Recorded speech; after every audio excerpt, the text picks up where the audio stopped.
Good afternoon, everyone, and welcome to today's focus for Thursday, October the 27th, 2022 at 1:03 p.m. Central Time.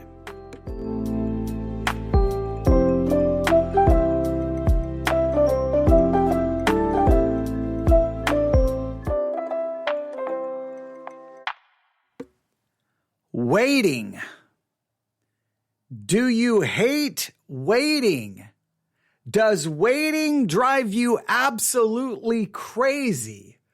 Well, that is today's focus, waiting. I know what you're thinking. Wait a minute. You're supposed to continue on with 7 Greek words. I know I'm supposed to do that, but I can't do that because I'm currently waiting.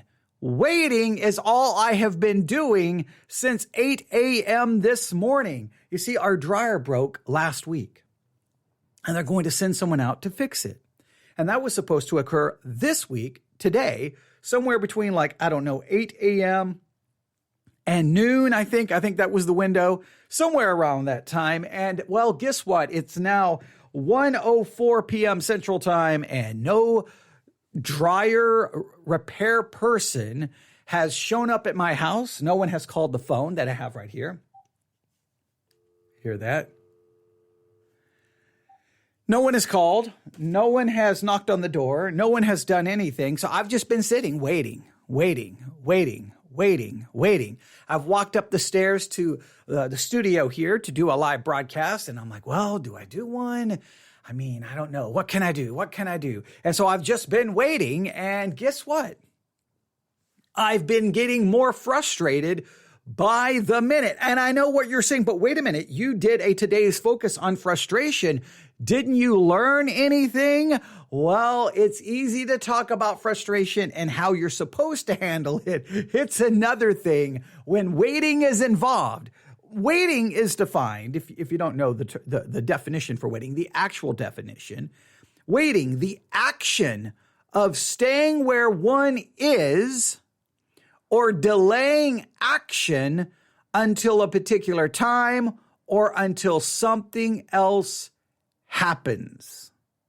See, I've basically been staying exactly where I have been, right? I've been downstairs just waiting for the call, waiting for the repair truck to pull up in the driveway.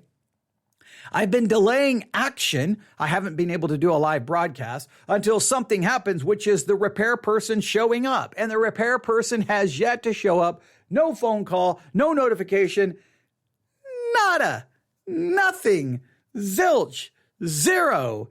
And all it has led to is complete frustration. Now, because I would rather do other things today. Yes. Oh, there's so many things we need. We need to review a sermon from Mark Driscoll. We need to do that. We need to review some more audio from a conference on the proper distinction between law and gospel. There's always a stack of things to discuss and talk about.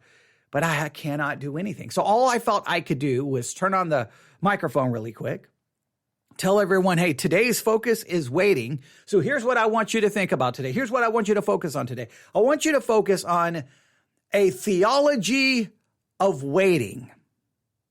Now I know typically what we think about waiting in regards to prayer. We pray for something and we wait for an answer. Okay, but that's a form of waiting. But I want you to think of waiting in the most basic level.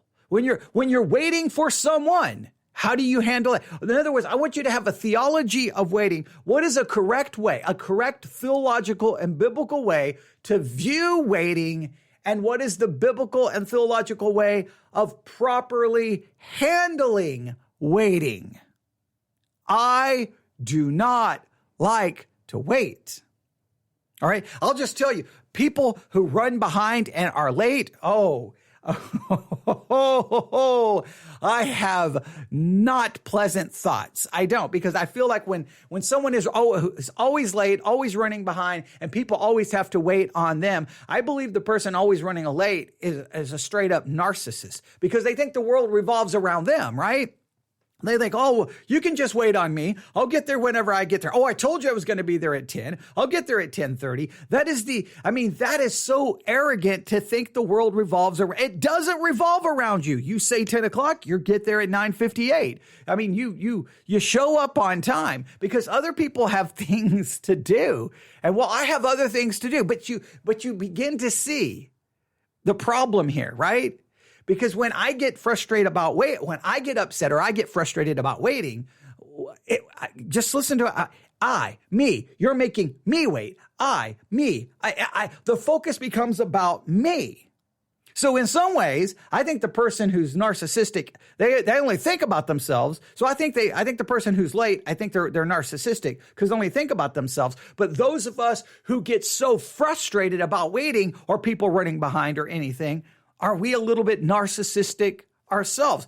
I guess the reality is we're all narcissistic.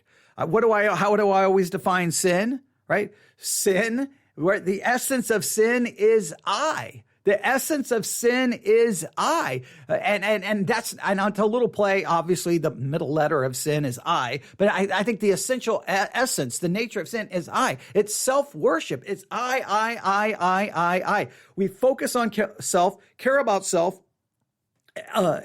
exalt self, serve self, please self. I mean, it's all about self. That's the essence of sin is I.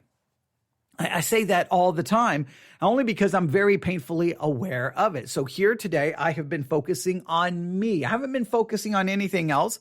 I've just been focusing on my day is getting messed up. Thursday, October the 27th, everything is getting messed up for me. I have things I want to do. I have things I need to do. And all the things that I is getting messed up. And now I have to try to redo my entire day. And if you know anything about me, everything is supposed to run on a schedule. Okay. Every minute of every second of every minute of every hour is to me is scheduled out because I don't want to waste 1 second. And I've been wasting lots of seconds today. I've tried to make the most of the time. I've tried to do a couple of things, but it's all messed up. And I don't know what to do. So I'm going to use this as an opportunity. I'm going to take my frustration, which is just hilarious that I did today's focus on frustration. And I'm going to move that frustration now to this subject of waiting. And I'm going to challenge you and challenge me today to really try to compile a theology, a biblical perspective on waiting. How should we view it and how should we handle it? I want your best scriptural argument saying, here's how we should think about waiting and here's how we should handle it. I had some scriptures in mind. Now, for me, I'm just going to go back to what I said about frustration. I'm going to go back because Matthew 16, I refer to Matthew 16 constantly because it's so convicting to me.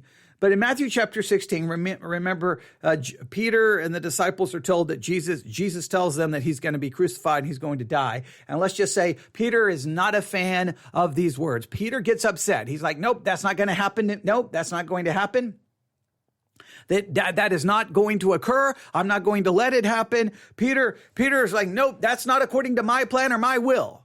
And so Peter's like, my plan, my will above yours, Jesus. I don't care. I don't care if you're the Christ, the Son of the living God. I want my way, my will. And what you're telling me, I disagree with.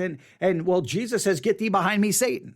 But then Jesus tells the disciples this, if any man will come after me, let him deny himself, take up his cross, that's die to self, and follow me. Deny self-denial, self-death, and no longer following self. Man, that's such the key. I constantly repeat that because when we get frustrated, you just think we can't get frustrated if we're denying self, dead to self, and no longer following self. And for me, waiting leads to frustration.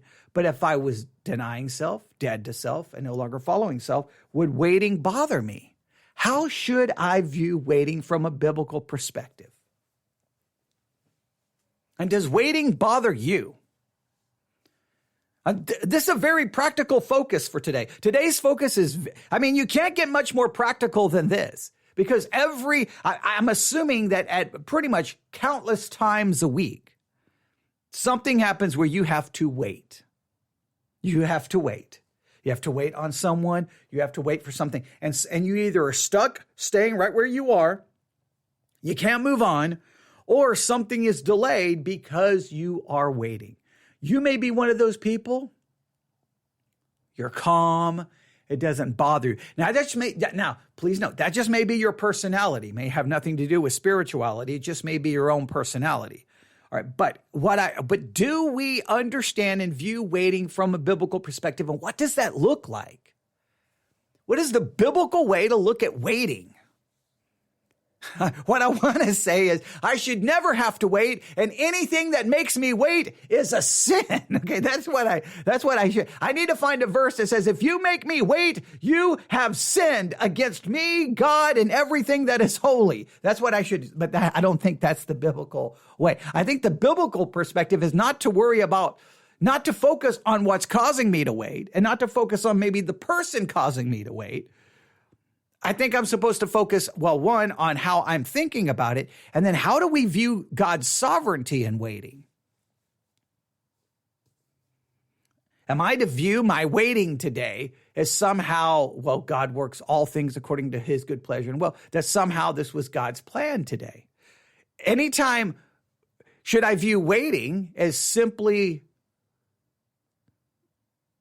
being content with God's sovereign plan? I don't know if I can take it that far. How do you view waiting? I think sometimes there's certain things in life when it comes to frustration or waiting or other things. I think if we're honest, sometimes at those moments when we're getting frustrated and I'm waiting and I'm not viewing it anywhere close to a biblical perspective, I think sometimes these very small things in life, that it's not going to be considered some great sin, it's not going to be a public scandal, it's not going to be anything like that, right?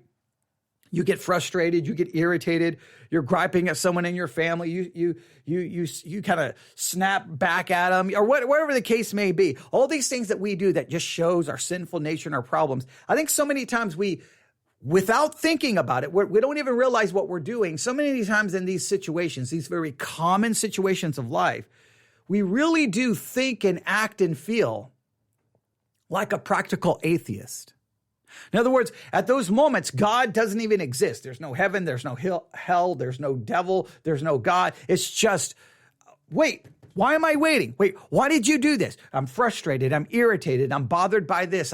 There's so many of these just very normal daily emotions and feelings that I think sometimes reflect that we have a tendency to act like an atheist. Like a practical atheist, right? Maybe not a theoretical atheist, maybe not an actual atheist, but in practice, we're a practical atheist.